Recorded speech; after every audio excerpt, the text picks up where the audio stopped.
नमस्कार दोस्तों। एक दशक तक दुनिया की अर्थव्यवस्था पर राज करने वाला चीन, जिसकी विकास दर कभी भी दहाई से कम नहीं हुई, जो दुनिया में सस्ते सामानों के लिए जाना जाता है और इसे दुनिया की फैक्ट्री भी कहते हैं। लेकिन जैसा कहा जाता है कि कोई कितना भी आगे जाए, वो हमेशा आगे नहीं बढ़ सकता है।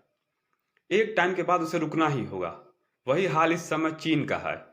उसकी रफ्तार भी अब धीमी हो रही है और उसकी विकास दर अभी 4% से भी नीचे आ गई है और ये दर आगे भी बने रहने का अनुमान है, जिसके कई कारण हैं। तो आज हम उसी पे बात करेंगे। तो आइए जानते हैं। इस कमी में पहले कारण की बात करें तो सबसे पहला कारण है कोरोना। अब आप कहेंगे कि उसने तो पूरी दुनिया को प्रभावित किया, लेकिन चीन ने जिस नीति का प्रयोग किया उसने ही उसकी अर्थव्यवस्था को इस हालत में पहुंचा दिया। चीन ने जो लॉकडाउन लगाया, उसने टोटल लॉकडाउन लगाया, मतलब सब कुछ बंद। किसी को कहीं जाने की परमिशन नहीं, किसी को कुछ भी करने की परमिशन नहीं, ना घर से बाहर जाना है, ना जहाँ गए हैं वहाँ से वापस आना है। जो जहाँ है वहीं पे बंद है। यही सबसे बड़ी गलती थी चीन की, जबकि भारत और दुनिया के ज़्यादातर देशों ने यह नहीं किया। शुरुआत में उन्होंने भी यही किया था, जीरो कोविड पॉलिसी।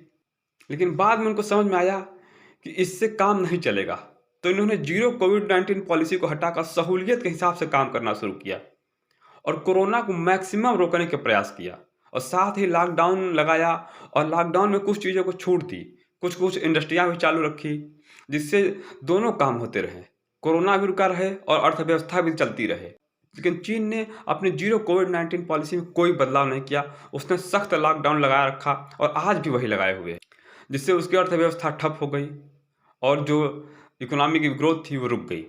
चीन ने अपने बॉर्डर भी पूरी तरीके से सील कर दिए, ना किसी को बाहर जाना है, ना किसी को अंदर आना है, जिससे वहाँ का टूरिज्म सेक्टर और सर्विस सेक्टर पूरी तरह बंद हो गए और आज भी बंद है बहुत ज़्यादा ही तरीकों से। अब जब अर्थव्यवस्था में कुछ होगा ही नहीं, तो अर्थव्यवस्था आगे कैसे बढ़ेगी? उसमें कुछ ना कुछ तो होना ही चाहिए।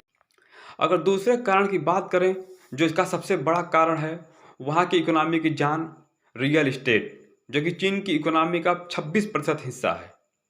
2008 के पहले यह बहुत तेज़ी से बढ़ रहा था। इसकी ग्रोथ इतनी तेज़ थी कि सरकार ने वहाँ की ज़मीन खरीदने के प्राइस को बढ़ा दिया और ज़मीन खरीदने के लिए गए लोन पर भी ब्याज 5 गुना बढ़ा दिया, जिससे भी वहाँ की ग्रोथ कम नहीं हुई। लेकिन 2008 की मंदी में उस नियम को हटा दिया गया और जिससे वहाँ की रियल एस्टेट में तेज़ी बनी रही। लेकिन अब हालात वैसे नहीं हैं। वहाँ का रियल एस्टेट भी पूरी तरह से तबाह हो गया है। अब ना तो कंपनी के पास पैसा है बनाने का, ना ही पैसा है बैंक के कर्ज को वापस लौटाने का। वहाँ के बैंकों का एनपीए भी लगातार बढ़ रहा है, जो 1% से बढ़कर इस समय 4% हो गया है। एनपीए आप सीधा सीधा समझें तो इसे कहते हैं नॉन परफॉर्मिंग एसेट्स। आप सरल भाषा में समझें तो ऐसा लोन जो अब बैंकों को वापस नहीं मिल सकता या जिनके मिलने की संभावना बहुत ही कम है।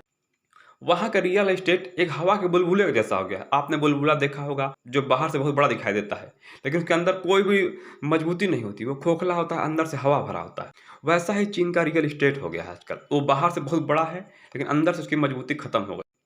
वहाँ के लोग आधे बने मकानों में रहने को मजबूर हैं। कंपनियाँ जो हैं वो घर नहीं बना पा रही हैं, जो बिल्डिंग जैसे है वैसे ही है। लोग जो है वो घर खरीद नहीं पा रहे हैं। यहाँ तक कि 10 लाख परिवारों ने सीधा-सीधा बैंकों से कह दिया कि अब हम आपके कर्ज को वापस नहीं लौटा सकते हैं। जो वहाँ की सबसे बड़ी रियल एस्टेट कंपनी है, उसने भी अपने लोन को लौटाने में असमर्थता जताई है। तीसरा कारण वहाँ का बिजली संकट है, जिसका कारण है कोयला की कमी। इसके भी कई कारण हैं। एक तो चीन का जो है उत्पादन वो कम हो गया। दूसरा, जो चीन की नीतियों के कारण व्यापार युद्ध चल रहा है चीन से कई देशों के बीच में, और उसके कारण भी ऑस्ट्रेलिया से जो कोयला आयात होता था, चीन ने उस पर प्रतिबंध लगा दिया है, जिससे उसकी बिजली की आपूर्ति के लिए जो कोयला चाहिए वो उसे मिल नहीं पा रहा है। पर्यावरण समझौतों में जताई गई प्रतिबद्धता के कारण भी उसने जो कोयला उत्पादन है वो घटाया हुआ है और इसके कारण वहाँ का जो बिजली संकट है वो बहुत तेज़ी से बढ़ा है। वहाँ के मार्केट में मोमबत्तियों की मांग बहुत तेज़ी से बढ़ रही है। ऊर्जा का उपयोग कम करने की सलाह दी है। और बहुत से छोटे-छोटे कारणों की बात करें तो कुछ तो शी जिनपिंग की नीतियाँ भी हैं। वह अपने अर्थव्यवस्था और देश तुरंत बदलाव चाहते हैं, जो कि संभव नहीं है। और अर्थव्यवस्था कोई छोटी चीज़ नहीं है कि आप जैसा चाहेंगे वैसा तुरंत बदल जाएगा। तो इसके लिए समय चाहिए होता है। और उनकी कुछ नीतियाँ जो टेक कंपनियों पर कंट्रोल करना है, यह भी एक बहुत बड़ा कारण है। टेक कंपनियाँ कंट्रोल के कारण अपने सेवा का जो है विस्तार नहीं कर पा रही हैं। कुछ चीज़ों को उनको विशेष ध्यान रखना पड़ रहा है। और एक है वन चाइल्ड पॉलिसी नीति को हटाना। लोगों के मानसिकता में वहाँ बस गया है वन चाइल्ड पॉलिसी। चीन ने इसे हटाकर दो चाइल्ड पॉलिसी कर दी है, लेकिन वहाँ के लोग इससे निकल नहीं पा रहे हैं। वो दूसरा बच्चा नहीं चाहते, क्योंकि दूसरा बच्चा आने से उन पर खर्च बढ़ जाएगा, जो कि उनकी आमदनी के ऊपर जा रहा है। सरकार ने उनका यह खर्च कम करने के लिए वहाँ के प्राइवेट ट्यूशन, कोचिंग या ऐसे संस्थान जिस पे एक्स्ट्रा खर्च होता था उनको बंद करा दिया है, जिससे उसमें काम करने वाले लोग, प्राइवेट ट्यूशन पढ़ाने वाले लोग, कुछ स्किल सिखाने वाले लोग अब बेरोजगार हो गए हैं। इन्हीं सब कारणों से आज उसकी हालत खराब हो गई है। हालांकि वहाँ की सरकार में कुछ दिन तक हलचल रही। शी जिनपिंग ने कहा है कि चीन की रफ्तार बढ़ेगी और विकास में जो कमी आ रही है उसको दूर किया जाएगा। लेकिन ये जो कमी आई है इसका फ़ायदा भारत चाहे तो इसको मिल सकता है, अगर भारत इसका फ़ायदा उठाता है तो।